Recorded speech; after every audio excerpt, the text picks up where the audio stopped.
Oi, gente. E aí, vocês estão bem? Espero que sim.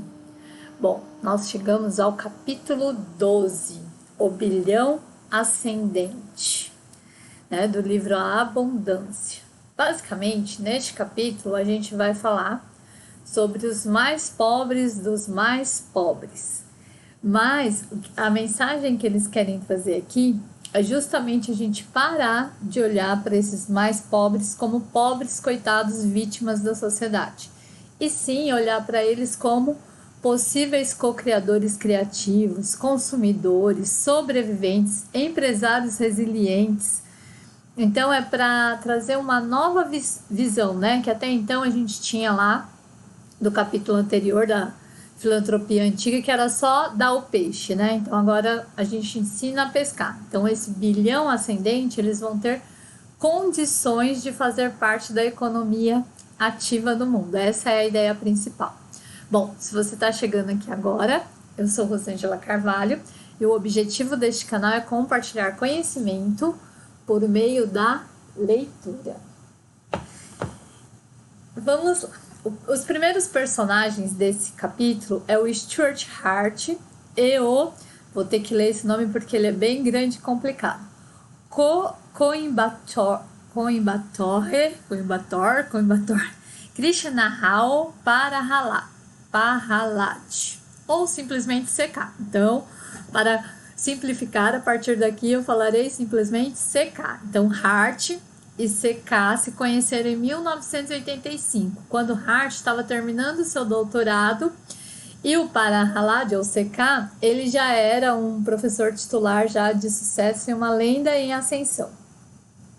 E aí eles começaram a trabalhar juntos, e Hart já tinha ele já começava a pensar sobre como seria o mundo com empreendedorismo mais sustentável. Então eu vou ler aqui já um primeiro trechinho para vocês que traz essa conclusão de Hart a partir do apoio do CK.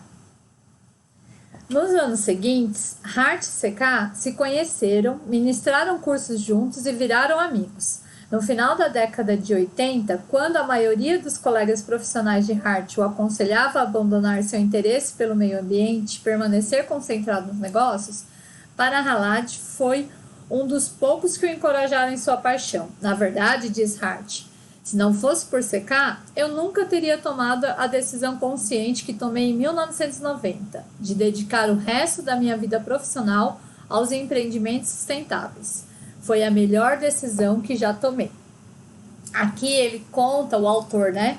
Conta que ele fez uma entrevista com o Stuart Hart pessoalmente para escrever esse trecho do livro. E eu estava pesquisando sobre ele e ele continua, tá, gente? Ele continua trabalhando com o empreendedorismo sustentável. E o CK, como ele já era lá uma lenda em ascensão e os dois começaram a trabalhar junto, ele tinha duas premissas das empresas, né? As empresas elas tinham que ter as competências essenciais e a cocriação. O que seriam essas competências essenciais? É muito além do negócio, é muito além de você ter um produto. É você saber atender o seu cliente, é você distribuir a sua mercadoria para os lugares certos, ter uma boa logística. Então, ela ia além de simplesmente eu ter um bom produto para vender. E a cocriação era justamente isso. Mesmo eu tendo um bom produto, eu posso, a partir de pesquisas com os meus clientes, cocriar produtos melhores ainda. Então, ele já dizia isso, gente, lá na década de 80. E hoje, nós estamos aqui em 2021, já tem, você já vê muito mais isso no mercado, mas ainda não é tão significativo quanto poderia ser. E aí eu estava pesquisando algumas empresas que já trabalham com cocriação. Achei exemplos na BMW, que ela tem lá uma área de pesquisas para as pessoas falarem como elas imaginam os carros. E uma que eu achei bem interessante é o Ideias Lego, né? A Lego também tem... Vocês conhecem o Lego, né, gente? Espero que sim. O Lego são as pecinhas de encaixe. Nos Estados Unidos elas são muito famosas, aqui elas são muito caras, então não sei o quanto elas são famosas para vocês, mas eu amo os Legos desde quando eu era pequena. Nunca tive um meu, mas eu sou apaixonada. E aí meu vizinho tinha, eu ia na casa dele falar para minha mãe que eu ia brincar com a irmã, quando na verdade eu queria brincar com o irmão, porque ele tinha um Lego bombeiro que eu achava a coisa mais incrível do mundo. Mas eu brincava com os dois, né? Brincava com a minha vizinha, com o meu vizinho, a gente sempre se divertiu bastante. E aí o Lego Ideias, ele tem lá uma área que você sugere novos cenários, novos projetos para o Lego. E se o seu cenário for aprovado, se ele tiver 10 mil votos e ele for para mercado, você ainda tem a possibilidade de ganhar 1% de royalties sobre as vendas, né, de líquidas desse Lego que você ajudou a co-criar. Isso não é bacana? Então, quer dizer, ele traz o público, ele convida o público a criar novos cenários, porque chega um momento que a nossa imaginação, e isso que as empresas antigas, elas achavam que no momento delas criarem, elas tinham que se isolar e somente criar. E o CK, ele vai trazer exatamente o contrário. No momento que eu quero criar, que eu quero inovar com um produto, é o momento que eu tenho que abrir para o meu público, para os meus clientes, para eles falarem o que eles esperam da minha empresa. Qual que seria a evolução? Se eu tenho um produto assim, qual que seria o próximo produto, né? A Apple, eu não sei se ela tem cocriação, mas ela é uma empresa que trabalha a partir das pessoas. Então, ela faz lá a cada ano o seu iPhone mais moderno e com certeza ela deve ter uma área de cocriação. Gente, eu não pesquisei sobre isso, posso trazer no próximo vídeo a confirmação disso, mas dentro do que a gente sabe de tecnologias e exponenciais, e o que a gente conhece a Apple, é quase impossível não imaginar que ela tenha uma área assim de cocriação. Então, outra coisa que eu quero falar também, esse capítulo específico, o bilhão ascendente, foi o capítulo assim que eu grifei ele quase todo. Ele me enlouqueceu e foi quando eu decidi compartilhar com vocês. Então, como ele não é um capítulo longo, mas ele traz muitas informações, eu vou dividir ele em duas partes. Então, nessa primeira parte, estou já falando para vocês, né, sobre o Hart, que trouxe esse conceito de economia sustentável, e o CK, que trazia essa questão de você pensar no negócio além do produto, e sim nas pessoas e na cocriação. E os dois juntos criaram um negócio muito novo, que é o BOP, que é trabalhar com a base da pirâmide, ou seja, com esse bilhão ascendente que a gente fala, com esse bilhão mais pobre. Então, eu vou ler aqui outro trechinho para vocês que eles falam sobre isso. Em 2004, essas ideias foram expandidas no livro de Prahalad, ou CK, como eu já falei para vocês, de mesmo nome. E ele começou com uma forte declaração de propósito. Se pararmos de pensar nos pobres como vítimas ou como um fardo e começarmos a reconhecê-los como empresários resilientes e criativos e consumidores conscientes do valor, todo um mundo novo de oportunidades se abrirá. Então, ele, no livro dele, ele consolida isso. E aí ele traz vários exemplos. Ele traz um exemplo de uma fabricante de jeans que queria chegar no mercado da Índia. Mas lá, um jeans custaria 40 a 60 dólares. E a Índia não tinha esse poder de compra na época. Então, o que essa fabricante fez? Ela criou um kit jeans. Eles vendiam a 6 dólares, que vinha o tecido, os botões, o zíper, e aí eles vendiam os kits para os alfaiates a 6 dólares. E aí hoje em dia, na Índia, e até hoje, é um dos jeans mais vendidos, ultrapassa até o conhecido jeans da Levi's dos Estados Unidos. Então, ele vai trazer aqui vários exemplos, eu vou dar mais alguns exemplos para vocês do que é esse mercado, do que é você olhar para esse mercado emergente. Ele traz também um exemplo da Unilever, também na Índia, gente. Por que eles falam aqui bastante da Índia? Uma, que algumas dessas pessoas são de lá, são indianos, e outra porque, assim como a China, é um país muito populoso, mas ao contrário da China, ele é pouco desenvolvido ainda. Então, ele tem quase, ele não tem quase, não. Eu creio que ele já tem 1 bilhão de habitantes, assim como a China tem mais de 1 bilhão de habitantes. E eles ainda estão ali abaixo da linha da pobreza em muitos lugares. Então, ele fala também da Unilever, que fez uma campanha que eles queriam vender mais sabão. O objetivo era vender mais sabão. Mas essa campanha ensinou 200 milhões de pessoas que 660 mil mortes causadas pela diarreia poderiam ser prevenidas simplesmente se a gente lavasse as mãos. Então, hoje a gente está em plena pandemia, tendo que lavar as mãos, usando máscara para prevenir-se do Covid-19, sendo que a diarreia mata 660 mil pessoas a cada ano por falta de lavar as mãos. Isso, tá, gente? A gente está retratando ainda além de 2010, porque isso aqui é o percurso deles. E sim, eles conseguiram aumentar 20% nas vendas de sabão, mas ao mesmo tempo levaram conhecimento e aprendizagem ao público indiano. Então, vocês conseguem compreender qual que é a ideia desse bilhão, de trabalhar com essa base da pirâmide, com esse bilhão ascendente? É você levar o conhecimento para eles. Não é só a questão deles serem um mercado emergente, deles serem consumidores, mas reconhecê-los enquanto pessoas também. Aí eles vão dar outro exemplo, que é o da Honda. Então, a Honda, lá no Japão, pós-Segunda Guerra Mundial, praticamente destruído, ele começa a vender lá suas bicicletas motorizadas, que ele fala um preço muito barato. Então, quando ela chega nos Estados Unidos, no mercado americano, ela vai competir com quem? Com a Harley Davidson, que já era muito elitizada. Então, rapidamente ela ganha o mercado, porque era o quê? Motos baratas. E até hoje, vocês conhecem as motos da Honda, elas ainda são muito populares. Mas por quê? Porque elas nasceram de uma visão lá pós-guerra de que as pessoas não tinham, elas precisavam se locomover, mas não tinham condições de pagar por motos caras. Então foi feita uma moto mais popular e mais barata e que sobrevive no mercado até hoje.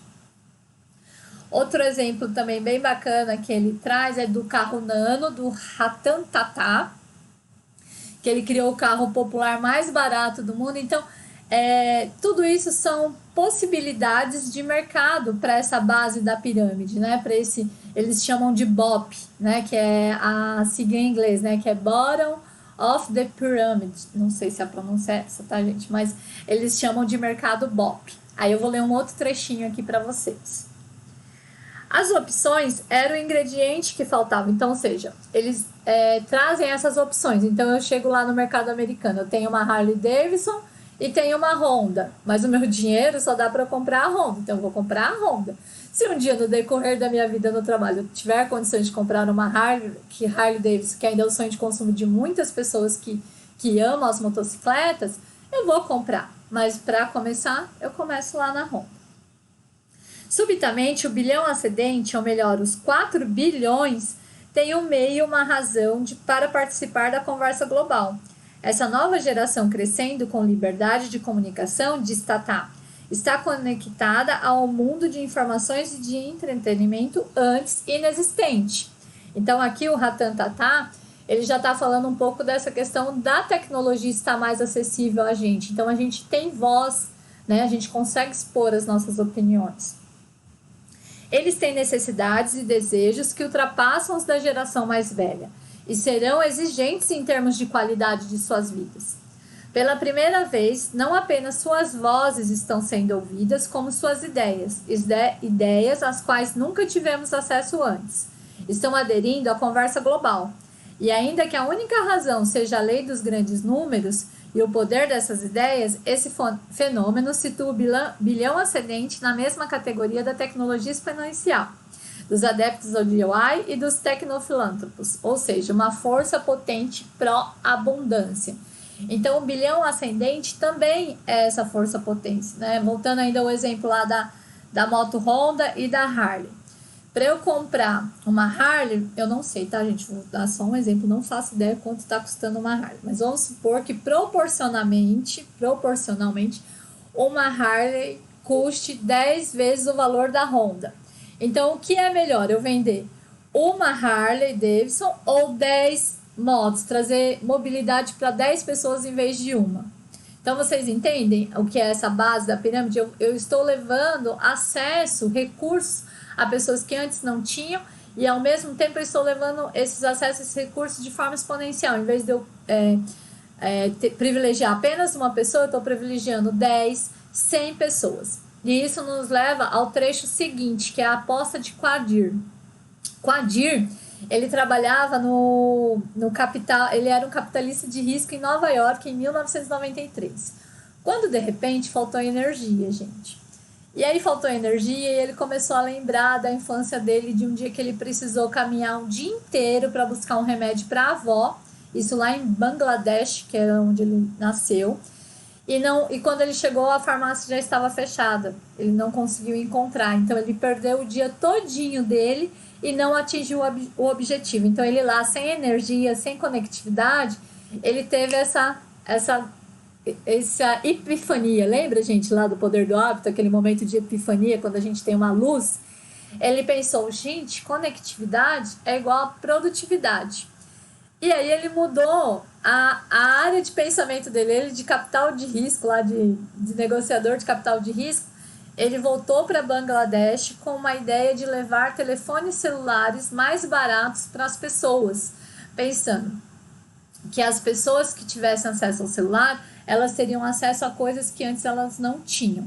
Então eu vou ler aqui um trechinho que é até um pouco engraçado hoje, a gente lendo, mas pensa ele no momento que ele teve essa ideia, que ele quis buscar o financiamento para produzir esse celular mais barato e o que ele ouviu das primeiras pessoas. Quando propus originalmente a ideia, conta Qadir, disseram que eu estava maluco, fui expulso de escritórios. Certa vez em Nova York, eu estava vendendo a ideia a uma empresa de telefonia celular e eles disseram, não somos a Cruz Vermelha, não queremos ir para Bangladesh. Mas eu estava informado dos acontecimentos no mundo ocidental. Sabia que os celulares eram analógicos e que estavam prestes a se tornar digitais, e o que significava que seus componentes básicos estariam sujeitos à lei de Moore. Lembra da lei de Moore, gente? Lá a gente falou alguns capítulos atrás que ia dobrando, né? E à medida que ia dobrando o armazenamento lá dos chips, eles iam diminuindo de tamanho e diminuindo de preço também, de modo que continuariam se tornando exponencialmente menores e mais baratos. Sabia também que conectividade é igual a produtividade. Portanto, se conseguíssemos levar os telefones celulares às mãos dos consumidores BOP, eles seriam capazes de pagar pelos telefones. Então, foi isso que ele conseguiu. Depois de muitas portas fechadas, ele não desistiu e ele conseguiu que um banco lá em Bangladesh mesmo financiasse essa ideia dele. Depois uma outra empresa concordou em compartilhar o conhecimento que eles tinham, né, para produzir um celular mais barato, e ele conseguiu melhorar esse mercado. Aí eu vou ler aqui um pouco dos benefícios que o celular levou, né, e que ele traz e que ele leva, mas aqui já vai trazer um exemplo no Quênia. Entra em cena o Banco Móvel. Permitir que os pobres do mundo abram contas bancárias digitais acessíveis via telefones celulares exerce um forte impacto na qualidade de vida e redução da pobreza. O Banco Móvel permite que as pessoas confiram seus saldos, paguem suas contas, recebam pagamentos e enviem dinheiro para casa sem taxas gigantescas de transferência, além de reduzir os riscos de segurança pessoal crescentes que advêm de carregar dinheiro vivo. Não é, gente? No Quênia, onde muita gente pobre tem emprego longe de casa, trabalhadores com frequência desapareciam por 3 ou 4 dias após receberem o salário, já que tinham que levar aquele dinheiro até suas famílias, e assim poder transferir o dinheiro eletronicamente poupa um tempo incrível. Então aqui ele já traz um exemplo dessa questão que ele fala, que conectividade é igual a produtividade. Os trabalhadores tinham que levar o dinheiro até as suas famílias, perdiam 3 a 4 dias de trabalho para levar o dinheiro. E hoje em dia a gente tem o que aí? O Pix, né?